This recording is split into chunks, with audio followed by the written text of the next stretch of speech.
Hello everyone, how are you doing? This is MD Tech here with another quick tutorial. In today's tutorial, I'm going to show you guys how to resolve if an update is being prepared for your device but is not quite ready yet. We'll keep trying, or you can try again now. So if you're noticing that you keep getting this issue and you keep retrying and this message keeps coming up again every time you select that for the update status, in today's tutorial I'm going to show you guys how to hopefully resolve this without too much of a hassle. And we're going to go and jump right into it. So what I would suggest doing would be to open up the start menu and type in troubleshoot. Press manage to come back with troubleshoot settings. Go ahead and left click on that.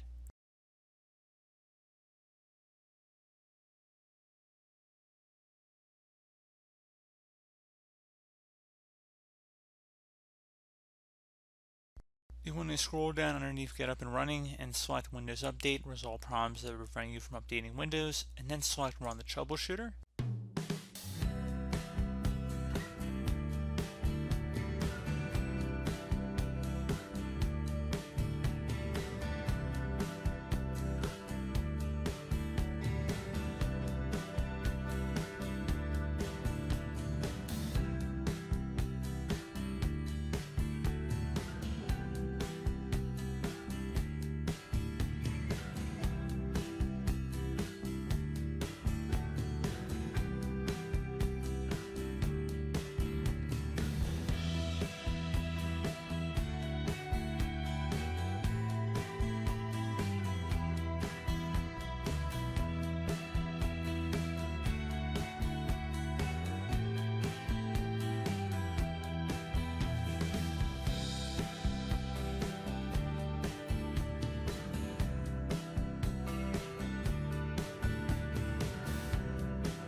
Okay, so once that is done, it will more than likely have actually found and fixed problems here. So what I would suggest would be to close out of here and then restart your computer.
Okay guys, so once that's done, you should be able to go open back up Windows Update, attempt to run the update once again, and that should hopefully be able to resolve your problem. So as always, thank you guys for watching this brief tutorial. Do hope that I was able to help you out, and I do look forward to catching you all in the next tutorial. Goodbye.